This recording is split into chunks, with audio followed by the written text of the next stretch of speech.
नमस्ते आप सभी लोगों को एक बार पुनः स्वागत है आप लोगों का समृद्धि आईएएस के यूट्यूब चैनल पर और अब की बार मेंस पार सीरीज में, जिसके तहत आज हम जो है वो जीएस पेपर 6 से प्रश्न कराने वाले हैं। और आज का जो हमारा प्रश्न है वो उत्तर प्रदेश के मृदा अपरदन से प्रभावित क्षेत्रों का वर्णन कीजिए तथा इसके लिए उत्तरदायी कारकों की पहचान कीजिए तथा उत्तर प्रदेश सरकार इसकी रोकथाम के लिए क्या प्रयास कर रही है। देखिए 12 अंक का प्रश्न है, थोड़ा सा लंबा है। और 12 अंक के प्रश्न में आप देखते होंगे कि वो जैसे जो आपके परीक्षा में 2 तरीके के प्रश्न पूछे जाते हैं।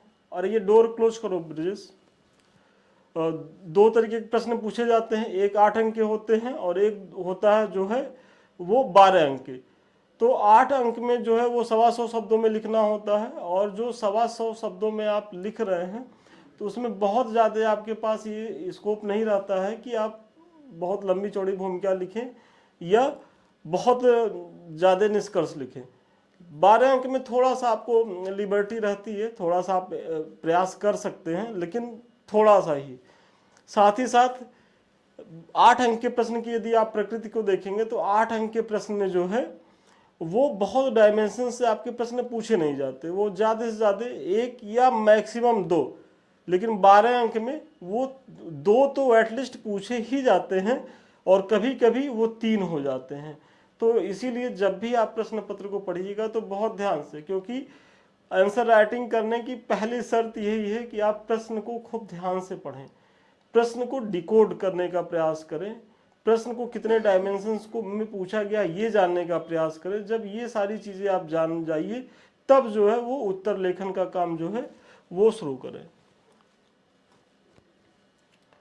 देखिए ये आगे बढ़ने से पहले कुछ सूचना है। देखिए मॉर्निंग में क्या है कि 9 बजे और इवनिंग में 4 बजे प्रत्येक दिन प्रत्येक पेपर से जो है वो हम इस सीरीज के तहत उत्तर आपको करवाते रहते हैं। और यहाँ न केवल आपको एक मॉडल उत्तर देते हैं, साथ ही साथ ये प्रयास करते हैं कि जो आपके अंदर मेंस आंसर राइटिंग को लेकर के एक फियर है, एक डर है, वो समाप्त हो। और फिर सैटरडे को जो है वीकली करंट अफेयर्स आता है, ये आता है मॉर्निंग में 9 बजे। तो आप इस समय जो है चैनल को ज़रूर वॉच करें, विजिट करें, इस पर ज़रूर बने रहें, क्योंकि यहाँ जो है आपका 15-20 मिनट आप देंगे, आपको एक प्रश्न का न केवल मॉडल आंसर मिलेगा बल्कि प्रश्न कैसे करना है ये भी आप सीखेंगे। और करंट तो जान ही रहे हैं कितना महत्वपूर्ण है। और हमारा ये प्रयास भी है कि इस वीडियो के माध्यम से जो भी सप्ताह भर की महत्वपूर्ण घटनाएं हुई हैं वो हम कवर कराएं। देखिए कुछ लोग ये कहते हैं कि सर करंट की क्लास को और बढ़ाइए, लेकिन मुझे नहीं लगता कि डेली जो है हम आपको 1 घंटा 45 मिनट करंट अफेयर्स के लिए इंगेज रखें। आपका समय कीमती है, हमको अपना व्यूज सब्सक्राइबर इस तरीके से नहीं बढ़ाना है कि आपका नुकसान करते हुए। हमको 4 पैसा मिल जाएगा, चैनल मेरा मोनेटाइज है, आप देखेंगे मुझे पैसा तो मिलेगा, लेकिन आपके लिए ये लाभदायक नहीं। अरे यार ये डोर तो क्लोज कर लो ब्रिजेश, ब्रिजेश ये डोर क्लोज कर लो, आवाज़ आ रही है। तो सॉरी 72 हुआ थोड़ा सा, मतलब वही मैं कह रहा हूँ करंट की वही भूमिका है कि आप डेली तो पढ़िए, लेकिन ऐसा नहीं कि जो आप पढ़ रहे हैं कि जो या कोचिंग वाले पढ़ा रहे हैं तो वो वहाँ से चीज़ें आपकी करंट अफेयर्स के लिए उपयोगी ही हैं। सप्ताह भर में 2, 4, 6, 10 घटनाएं ही महत्वपूर्ण होती हैं और उसके लिए आप निश्चिंत रहिए, यहाँ आपको वो वीकली मिलेगा। फिर जब आपका परीक्षा नज़दीक आएगा तो हम उस समय और इसकी फ्रिक्वेंसी बढ़ाएंगे, सप्ताह में 2 वीडियो 3 वीडियो तक लाएंगे, लेकिन अभी वीकली कवर करने दीजिए। आप साथ में न्यूज़पेपर मंथली मैगजीन पढ़ते रहिएगा, इससे ज़्यादा कुछ भी नहीं होगा, ना इससे ज़्यादा कुछ करने की ज़रूरत है। अगर इतना भी आप ईमानदारी से करेंगे तो बहुत अच्छी स्थिति में रहेंगे। चलिए प्रश्न देखते हैं, एक बार मैं फिर से पढ़ रहा हूँ प्रश्न। उत्तर प्रदेश के मृदा अपरदन से प्रभावित क्षेत्रों का जो है वो वर्णन कीजिए। तो सबसे पहले मृदा अपरदन को बताइए कि मृदा अपरदन क्या है, और फिर प्रभावित क्षेत्र बताना है। मतलब उत्तर प्रदेश का वो कौन कौन सा क्षेत्र है जो मृदा अपरदन से प्रभावित है। फिर इसके लिए उत्तरदायी कारक क्या है, मतलब अगर ये मृदा अपरदन हो रहा है तो इसके लिए कौन कौन से कारक हैं वो बताइए। फिर आप बताइए कि सरकार इसकी रोकथाम के लिए क्या प्रयास कर रही है। मतलब 3 डायमेंशंस में आपका प्रश्न है। तो सबसे पहले मृदा अपरदन के जो है, मृदा अपरदन को बताते हुए हम इसके कारकों को बताते हैं, फिर जो है उत्तर प्रदेश से संबंधित करेंगे। तो आइए सबसे पहले मृदा अपरदन को बताइए कि मृदा अपरदन एक ऐसी प्रक्रिया होती है जिसमें मृदा की ऊपरी परत अपरदित होकर अन्यत्र चले जाते हैं, जिसके कारण मृदा की गुणवत्ता में कमी आ जाती है एवं बंजर भूमि विस्तार की संभावना जो है वो बढ़ जाती है। तो ये मृदा अपरदन का जो है वो क्या है और उससे क्या समस्याएं आती हैं। मतलब आप बता रहे हैं ना कि अगर भाई किसी जो मिट्टी है उसकी जो ऊपरी परत अगर चाहे वो वायु द्वारा चाहे वो जल द्वारा किसी भी कारण से अगर वो अपरदित होकर के अन्यत्र चली जाती है तो वहाँ की मिट्टी की जो गुणवत्ता वो प्रभावित होगी, और गुणवत्ता यदि प्रभावित होगी तो वो मिट्टी जो है वो बंजर भूमि में तब्दील हो जाएगी। तो यही आप बता रहे हैं। और उत्तर प्रदेश में जो है वो मृदा अपरदन के यदि कारण पे आप जाएंगे तो कारण में 2 कारण होते हैं। एक तो प्राकृतिक कारण होते हैं जिसमें हमारा आपका कोई बस नहीं होता, और एक होता है मानवीय कारक जो हमारे द्वारा ही जो है वो होते हैं। तो अगर प्राकृतिक कारक में देखेंगे तो जलीय अपरदन आप बताइए, वायु अपरदन पहली चीज। और दूसरी चीज अगर मानवीय में आप देखेंगे तो मानवीय में प्रत्यक्ष और अप्रत्यक्ष 2 चीजें होती हैं, एक प्रत्यक्ष होती हैं और एक अप्रत्यक्ष होती हैं। प्रत्यक्ष में यदि आप देखेंगे तो वनोन्मूलन है, अत्यधिक पशुचारण है, अवैज्ञानिक कृषि है, रासायनिक उर्वरकों एवं कीटनाशकों का जो है वो प्रयोग है। ये सब तो जो है ये सब प्रत्यक्ष कारक है। अप्रत्यक्ष कारक में देखेंगे बांधों का निर्माण, बहुदेशीय परियोजनाएं, नगरीकरण, औद्योगिकरण और खनन, ये सब जो है ये अप्रत्यक्ष जो है वो कारक है। तो आप जब इनकी चर्चा कर दिए तब आकर के आप अगले पॉइंट पे आइए कि उत्तर प्रदेश में मृदा अपरदन से जो है वो प्रभावित क्षेत्र कौन से, क्योंकि प्रश्न में पूछा गया है कि कौन कौन से क्षेत्र प्रभावित है। तो उत्तर प्रदेश में मृदा अपरदन के प्राकृतिक कारणों के तहत 2 कारक जो हैं वो जिम्मेदार होते हैं, और इसमें जो है वायु अपरदन और जल अपरदन। तो ये तो आप बता ही दिए। अगर आप तराई एवं भाभर का क्षेत्र आप देखेंगे, मतलब ये जो नेपाल से सटे जो एक पूरी पट्टी है उससे संबंधित जितने भी जिले हैं वहां जो है वो जलीय अपरदन से जो है वो प्रभावित है। उसके बाद जो दूसरा जो क्षेत्र चंबल नदी क्षेत्र जो है वो अवनलिका अपरदन से प्रभावित है। अगर आप इटावा मैनपुरी वाली जगह जाएंगे या फिर कुछ क्षेत्र इसका एमपी में भी पड़ता है, जैसे मुरैना में, तो बहुत बड़े बड़े खड्डा, और ये अवनलिका अपरदन के जो है वो उदाहरण है। और यदि आपको ज़्यादा नहीं समझ में आ रहा हो तो आप एक बार इसको फोटो में देख लीजिए, ज़्यादा क्लियर हो जाएगा। क्योंकि हम तो इस क्षेत्र में कई बार गए हुए हैं, तो मुझे एक चीज़ समझ में आया कि एक समय था कि वो सब जो चंबल का जो रीजन है इसी को चंबल नदी क्षेत्र कहा जाता है। तो यहाँ जो डाकू लोग थे वो क्यों इतने आराम से रहते थे, क्योंकि वाकई में यहाँ डाकुओं को पकड़ना या किसी को पकड़ना बहुत मुश्किल था, क्योंकि ये ऐसी यहाँ संरचना ही है अपरदित होकर के बन गई है। फिर मथुरा और आगरा का अगर क्षेत्र देखा जाए तो वायु अपरदन से जो है वो प्रभावित है। मतलब जो उत्तर प्रदेश का मथुरा आगरा का जो क्षेत्र है, और ये आपकी पीटी का प्रश्न भी है, वो वायु अपरदन से प्रभावित है। तो अगर आप प्राकृतिक कारणों के तहत देख रहे हैं तो आप बता रहे हैं कि अगर जो नेपाल से सटे जो जिले हैं वो जलीय अपरदन से हैं, और इसमें खादर क्षेत्र भी वही है जो बाढ़ से प्रभावित है। क्योंकि आप सभी जानते होंगे कि नेपाल से ही जो नदियां हैं वो जो हिमालय के रेंज है वहीं से नदियां निकलती हैं। तो जब नदी बहती है तो वो अपने साथ मिट्टी को जो है वो काट ले जाती है। तो वही है जो अपरदन का कारक है। और फिर अवनलिका अपरदन जो चंबल क्षेत्र है, और अगर फिर वायु द्वारा अपरदन की यदि बात की जाए तो ये कौन से क्षेत्र हैं, आगरा और मथुरा के क्षेत्र हैं। तो ये जो है आप प्राकृतिक कारणों को तो आपने बता दिया। अब मानव जनित कारकों को बताने से पहले एक छोटी सी सूचना, अभी जो समय है मेंस के लिए है, और मेंस के लिए ही हमारे संस्थान के द्वारा प्रयास किया जा रहा है कि टेस्ट सीरीज का आयोजन किया जा रहा है ताकि आप लोग यहाँ बेहतर कर सके। इसके लिए क्या है कि डेली आपको प्रश्न दिए जाएंगे, आपको आंसर लिख के दिखाना है, उसकी डेली मार्किंग होगी, और फिर जो है इसका मॉडल आंसर भी आपको सेम डे ही दे दिया जाएगा, और अगले दिन का प्रश्न भी आज ही आपको दे दिया जाएगा। आपके पास पूरा पूरा करीब करीब 24 घंटा रहेगा।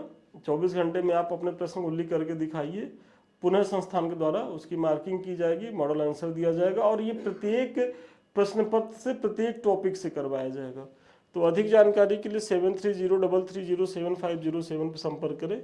और देखिए हमारा बैच ये वर्ष भर चलता है। मेंस आंसर राइटिंग का प्रोग्राम जो है वो हमारा कभी रुकता नहीं है, वर्ष भर चलता है।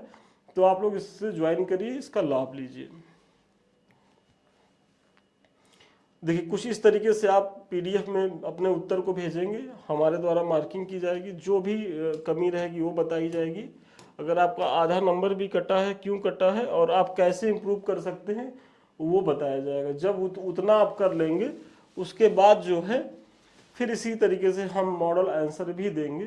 तो सोचिए अगर आप मुख्य परीक्षा के पहले पहले इतनी चीज़ें तैयार कर लेते हैं तो आपके पास करीब करीब 500 प्रश्नों का ऐसा सेट होगा कि यदि आप इसी को कायदे से तैयार करके जाइए तो बहुत अच्छी स्थिति में मेंस में रहने वाले हैं।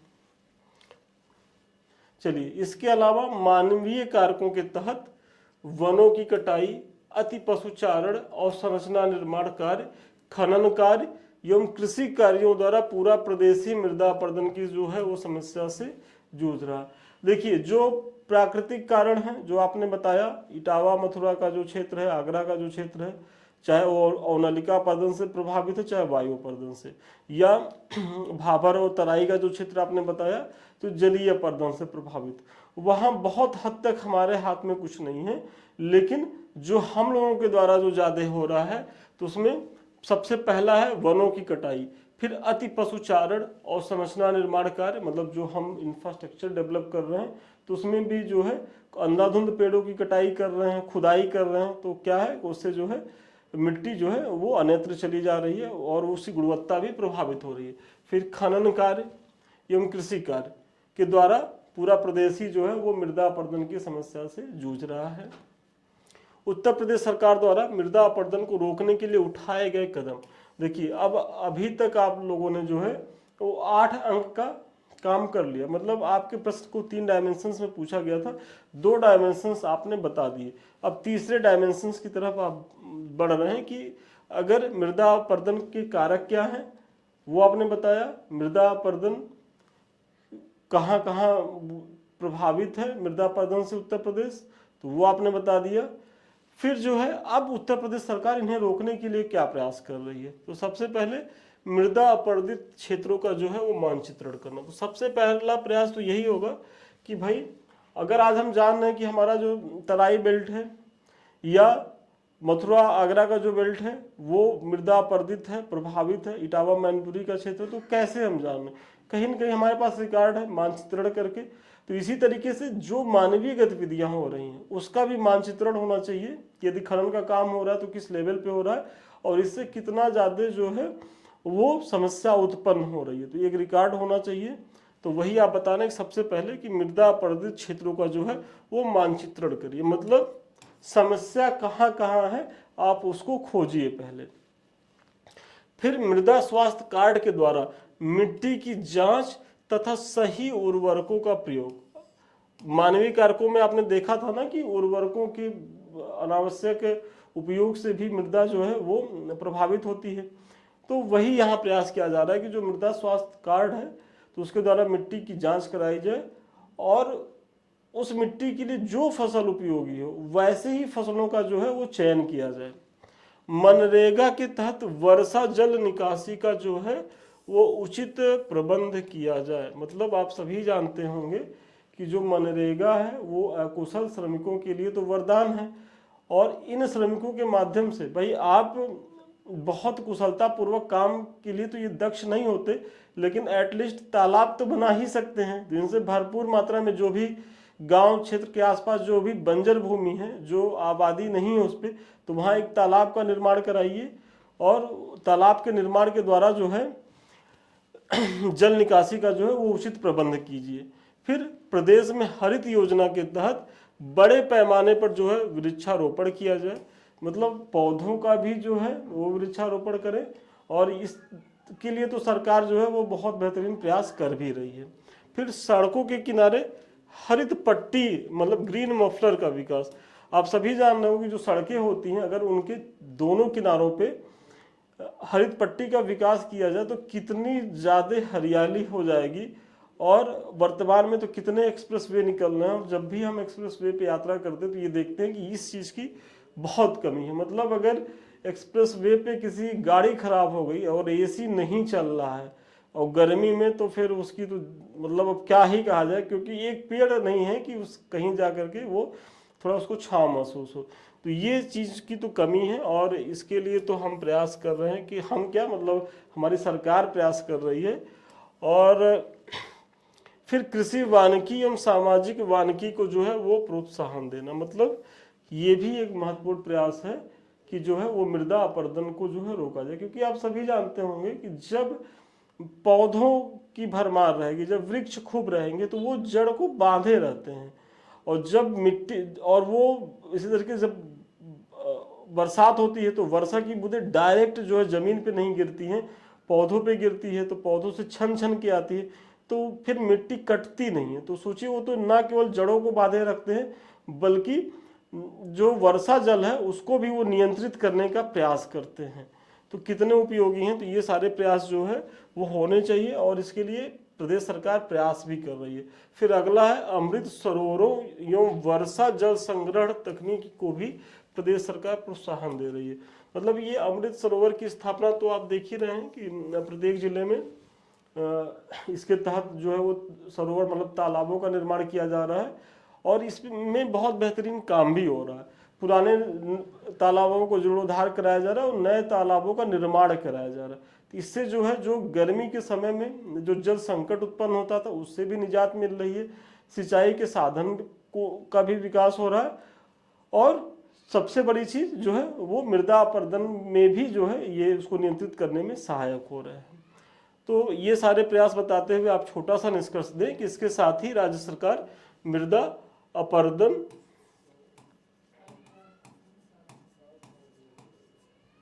को रोकने एवं भूमि सुधार हेतु उत्तर प्रदेश भूमि सुधार निगम द्वारा बंजर भूमि प्रबंधन एवं वृक्षारोपण से संबंधित कई योजनाओं का संचालन भी कर रही है। मतलब आप जो है इसको भी जोड़िए कि जो बंजर भूमि को है वो प्रबंधित करने के लिए और वृक्षारोपण से संबंधित कई योजनाओं को संचालित कर रही है। मतलब कुल मिलाकर के आपको दिखाना है कि गवर्नमेंट इस दिशा में गंभीर है, और वाकई में सरकारों को आज नहीं कल तो गंभीर होना ही पड़ेगा।